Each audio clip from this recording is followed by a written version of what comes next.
Olá pessoal, muito boa noite. Hoje, dia 8 de março de 2016. Vamos fazer aqui meio que um review do nosso estudo de domingo.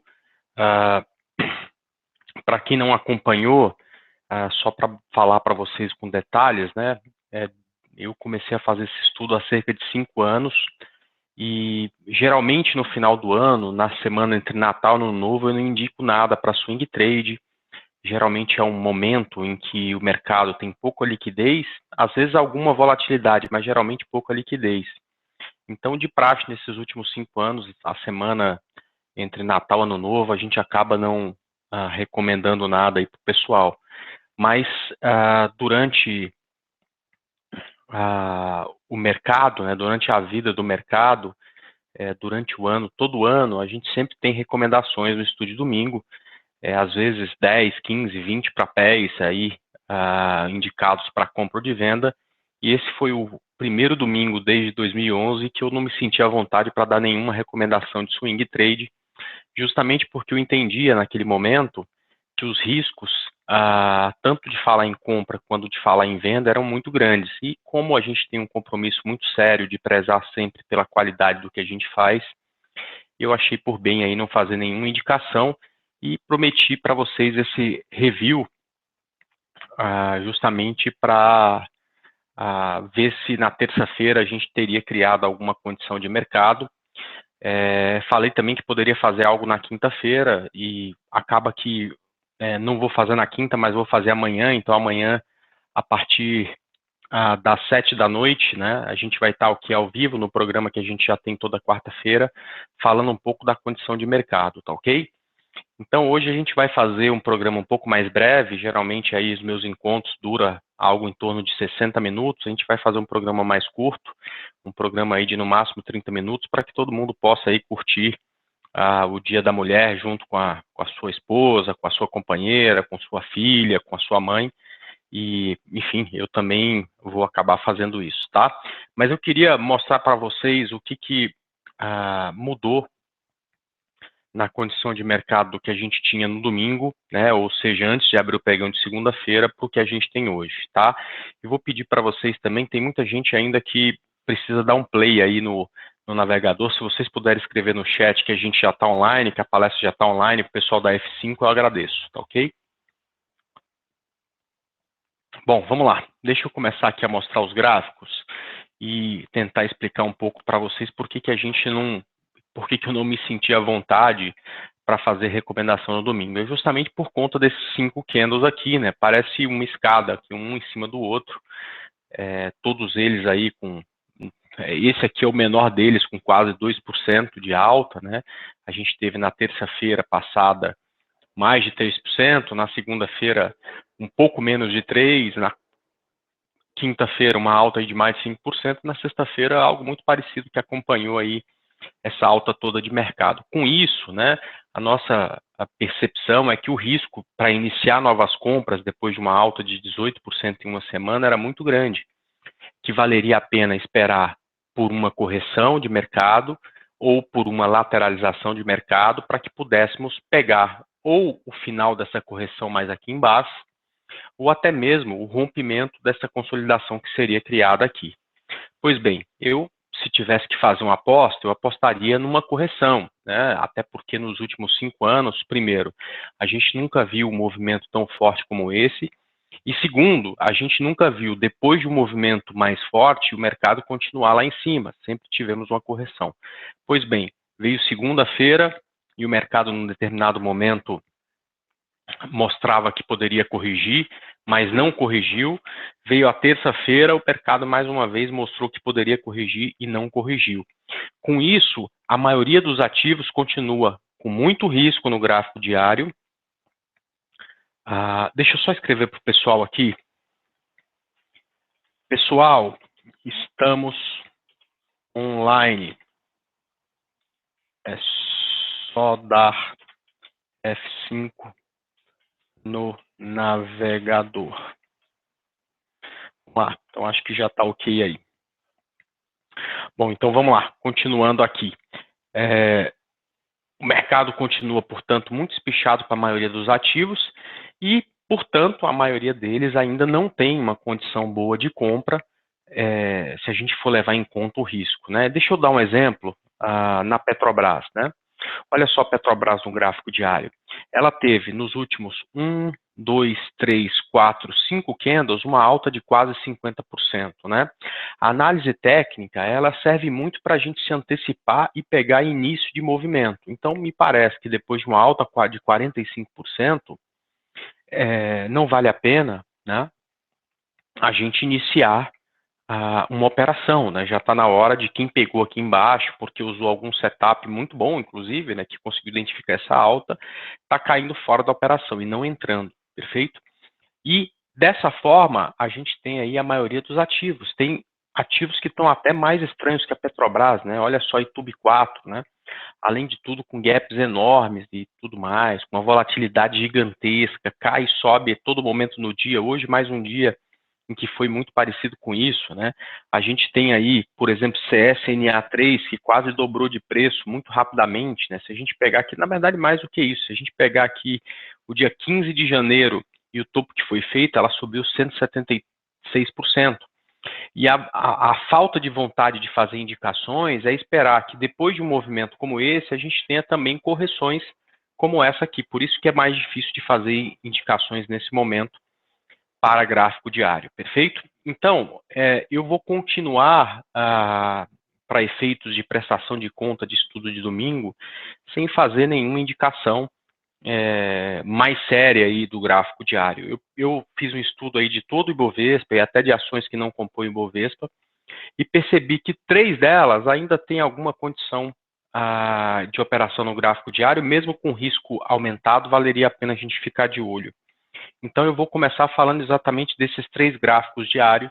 O primeiro é CETIP, já é uma ativo que a gente está de olho há bastante tempo, e aí depois dela tentar corrigir algumas vezes, finalmente ela conseguiu romper o ponto em que era resistência na sexta-feira, mas fez uma correção e hoje fechou acima de novo desse topo anterior de 39,22.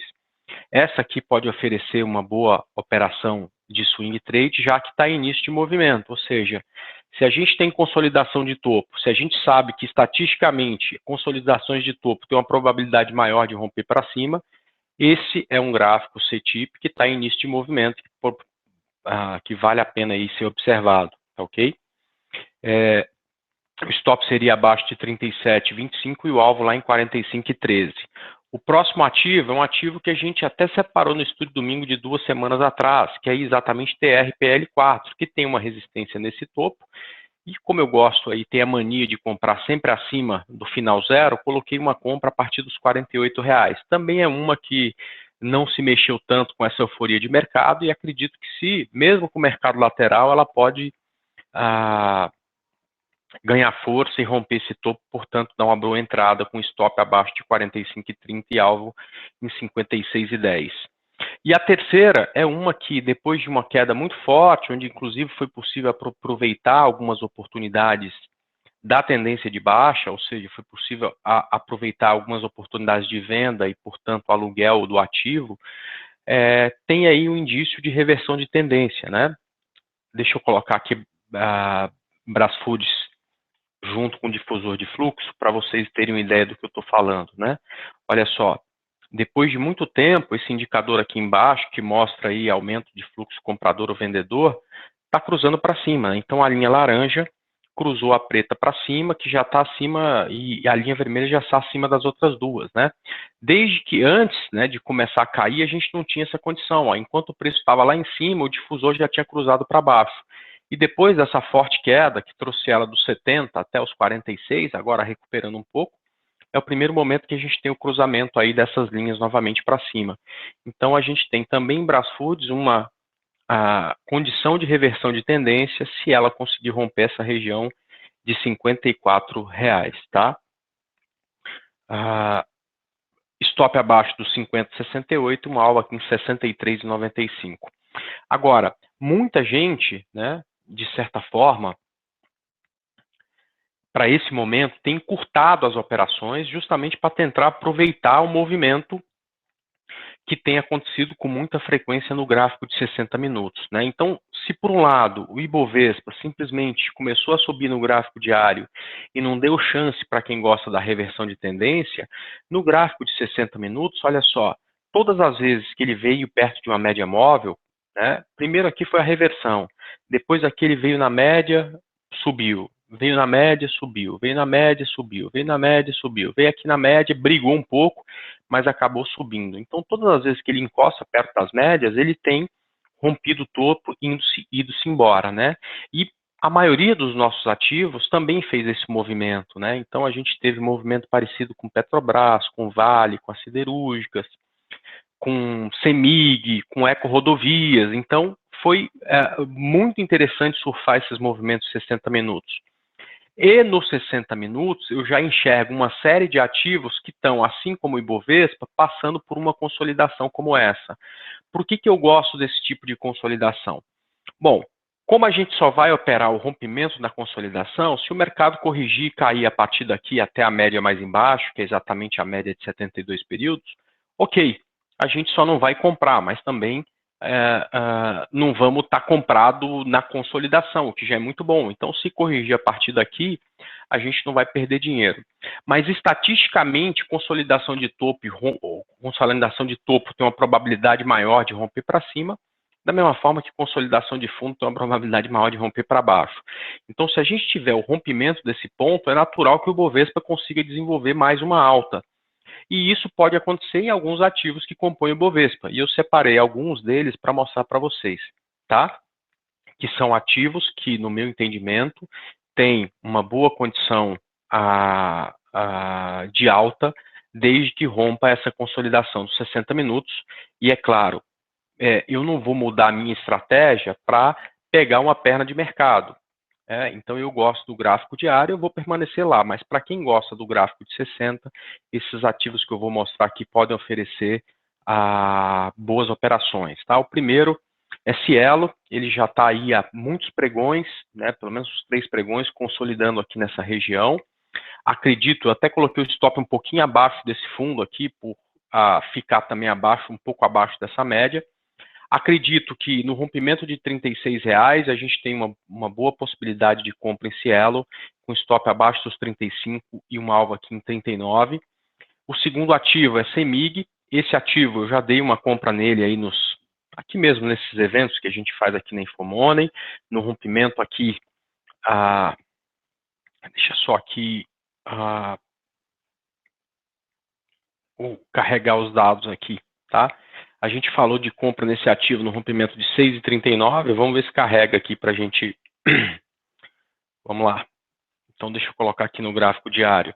A gente falou de compra nesse ativo no rompimento de 6,39, com alvo lá em 8,75. Ele já caminhou bem com essa alta de mercado, mas não foi nem metade do que ele pode ir. Ou seja, se conseguir, depois dessa vinda aqui nas médias, romper essa região de 7,27, também pode oferecer uma boa operação, com alvo lá em 8,45 e o stop abaixo de 6,88. O terceiro ativo é outro ativo que a gente deu compra na semana passada, muito perto aqui desse rompimento de 6,70, que voltou na média e, portanto, se ganhar força novamente, ou seja, rompeu os 4,82, pode dar aí uma boa compra. O stop abaixo de 4,63 e um alvo aqui em R$ 5,38. Pessoal, dá um toque aí na Bia, que é só ela dar um F5 aí na página que a gente já está online, por favor. Depois, hipermarcas, que também é outra que tem um bom gráfico diário e que está voltando aqui nas médias como consolidação. Então, se conseguir romper essa região de 26 e 28, pode dar uma outra boa entrada com stop abaixo de 25,60 e um alvo em 28,34. Depois, a gente tem Light, que é um ativo que também no gráfico diário oferece uma boa condição, né? Ela subiu bastante na última perna. Deixa eu mostrar esse gráfico diário aqui para vocês, né? Mas não subiu tanto, ainda está em início de movimento no gráfico diário e, de repente, se romper essa consolidação aqui de 60 minutos, pode oferecer para a gente uma boa operação. A entrada é no rompimento de 9,63, o alvo 10,80 e o stop abaixo de 9,23, tá ok? Depois disso, a gente tem RADL3, deixa eu mostrar o gráfico de RADL3, porque é um gráfico que eu gosto bastante, né? A gente também falou dele aí nas últimas semanas, para compra e, se não me engano, no rompimento aqui de 44,32, ela subiu, corrigiu, encontrou suporte aqui nas médias e voltou a subir novamente, né?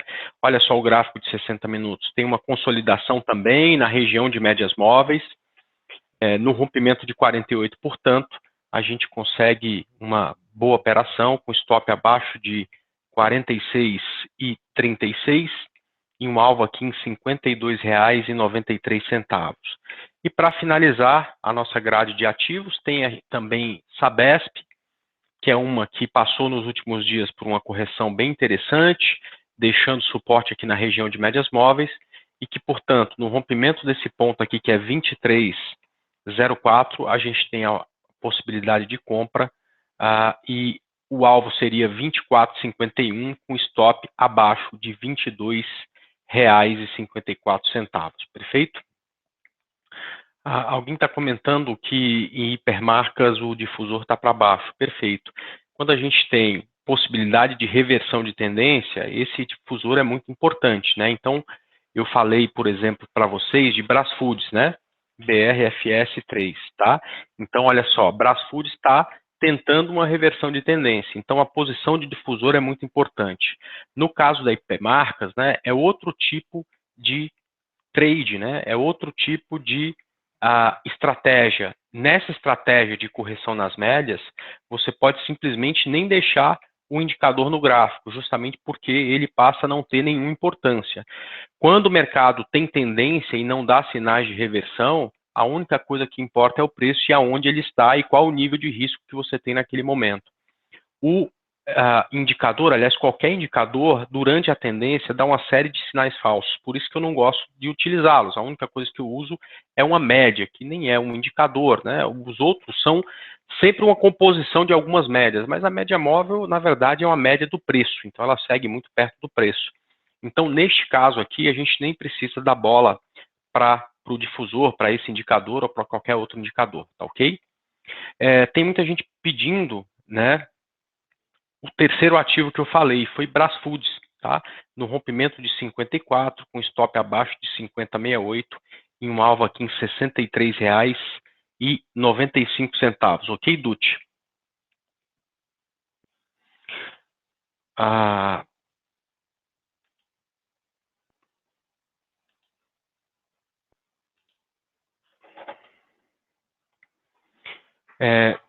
bom, deixa eu ver aqui. Bom, eu acredito. Não, o Márcio, veja só, eu acredito que eu devi uma satisfação para vocês de vir aqui na terça-feira, como eu falei que viria, de falar aí se o mercado tinha criado alguma condição de acordo com a minha estratégia, tá certo? Porém, de acordo com a minha estratégia, é que de surfar ondas maiores de gráfico diário, em momentos que o Ibovespa oferece uma boa condição, eu não fico à vontade de sugerir isso para fazer prestação de conta, para trades mais longos. Eu acho, inclusive, que esses trades que a gente está mostrando aqui é para quem já tem alguma experiência de mercado, já consegue lidar bem com essa alta volatilidade e que, portanto, essa decisão eu não quero tomar junto com uma multidão de gente, onde eu sei que muita gente que nem tem tanta experiência vai entrar junto. Então, eu não vou levar isso para as minhas salas de análise, para a minha sala de análise, né? Então a gente está passando isso aqui para vocês, explicando a condição, para um público que eu espero que, se for acatar e fazer alguma dessas operações, que tenha ideia da alta volatilidade que tem o mercado. Eu vou preferir esperar a poeira baixar, né? Eu aprendi ao longo do tempo, né? E o tempo passa muito rápido, né? Já fazem bem mais de 10 anos que eu comecei, que não existe nenhum problema em se perder uma oportunidade, né? O que é ruim é você entrar em um momento em que aquele mercado não atende à sua estratégia, porque geralmente quando acontece isso a gente perde o nosso capital. Então perder a oportunidade eu não vejo problema, o que eu não gosto é de perder dinheiro. Então eu prefiro ficar sem nenhuma indicação firme de colocar em planilha, de prestar conta para vocês nesse momento, do que fazer algo que, de certa forma, não esteja tão adequado com a minha estratégia. Por exemplo, todos esses trades de 60 minutos são trades que eu gosto de mostrar para vocês, mas que eu nunca dou em sala de aula ou que eu nunca dou no meu estudo de domingo, porque não está de acordo com a minha estratégia. E a minha estratégia é algo que eu conheço, né? Eu faço essa estratégia com algumas modificações com o passar do tempo, né? Que são melhoras, na verdade, a gente vai amadurecendo como analista, né? E vocês vão amadurecendo como traders e vão modificando a sua estratégia, tentando melhorar. Então, tem alguns ajustes finos que eu fiz, mas eu utilizo essa estratégia há quase 10 anos, diariamente, né? E até um pouco mais de tempo, quando era um investidor eventual, né? Depois, como analista, também continuei usando. E eu sei que a minha estratégia funciona no longo prazo, porque eu meço a rentabilidade dela para apresentar para os clientes. Porém, essa condição de mercado que a gente tem hoje é uma condição de mercado onde eu não sei qual é o meu nível de acerto com ela, porque é uma condição de mercado que a gente só vê muito de tempo em tempo, né? A última vez que eu vi uma volatilidade tão grande como essa era 2008, no auge de uma crise do subprime, onde parecia que o mundo ia acabar, né? Então, por isso que a gente acaba não se rendendo a uma perna de mercado. Te garanto o seguinte, se a condição de mercado mudar por 2, 3 meses e essas grandes movimentações continuarem, é claro que eu vou adaptar a minha estratégia a uma nova condição de mercado. Mas eu realmente não acho que essa alta volatilidade que a gente tem nesse momento vai continuar e, portanto, eu acredito que daqui a pouco o mercado volta a ficar adequado à minha estratégia. E aí eu vou poder, com muito mais segurança, né, num movimento muito mais conhecido, voltar a fazer 10, 15, 20 indicações se for necessário. Perfeito? Bom, André, algum fato para BBAS subir 10%? Dute, eu não vi nada específico de BBAS, né? Mas a variável que está fazendo esse mercado ter uma grande volatilidade, né? É uma variável ligada à política, né? E a BBAS, por ser uma empresa estatal, está muito exposta a isso. A gente percebe que hoje os bancos tiveram um grande desempenho, um bom desempenho, e principalmente a BBAS. Então, acho que essas duas coisas, foi um bom dia para o setor de banco, e segundo, foi um bom dia para a BBAS, que é uma empresa estatal. Eu acho que essas duas coisas somadas foram muito importantes, tá? Ah, veja só, eu realmente, pessoal, para a gente encerrar, tá? Eu realmente acredito que, neste momento, os riscos para iniciar a operação são muito maiores, tá? E não tem problema nenhum o trader que tem experiência, né? O investidor de curto prazo que tem experiência, assumir mais riscos num momento como esse, justamente porque ele espera ótimos retornos. Então, a gente está falando de gráfico de 60 minutos aqui na Infomoney, no nosso call matinal, no nosso call de fechamento, há pelo menos 4 semanas. Quem lida bem com essa volatilidade, com essa alta volatilidade, perfeito. Esse é um momento muito parecido com o que a gente viveu nas últimas semanas. Então, não vejo problema nenhum em você continuar embarcando nessas operações, continuar tentando nessa condição de mercado, já que você entende muito bem essa condição. Mas, principalmente, eu sei que muita gente me assiste, né? Então, a gente está aqui ao vivo, daqui a pouco lá no YouTube mais um monte de gente vai assistir. Se você está iniciando, se você está começando, se lembre sempre, né, que o primeiro objetivo é proteger o capital, né? E você protege o capital, muitas vezes, deixando de operar em momentos onde você percebe que esse risco é maior. Esse é um desses momentos, tá? Eu não vejo nenhum drive que possa causar uma queda de 30% no mercado. Eu vejo um drive que pode trazer mais 10, 15, 20% de alta no mercado, né? Então a gente precisa ficar bem atento, primeiro, se realmente subir, a gente vai ter segurança para aproveitar essas operações e a gente precisa ter em mente, que é a segunda coisa, se não tivermos uma oportunidade segura de aproveitar um movimento que seja muito íngreme, paciência, você vai perder a oportunidade, mas não vai arriscar muito mais do que você arriscaria na sua estratégia, né? No curto prazo, pode até parecer que, poxa, deixamos passar a oportunidade, mas no longo, você vai descobrir que sobreviver num primeiro momento é mais importante do que aproveitar qualquer oportunidade só porque ela ficou estampada no gráfico por algum momento, perfeito? Bom, como eu falei para vocês, no domingo eu tinha comentado que viria aqui hoje para falar um pouco se a condição de mercado mudou, a gente percebe que tem até alguns ativos que voltaram a ficar interessantes em tempos gráficos menores.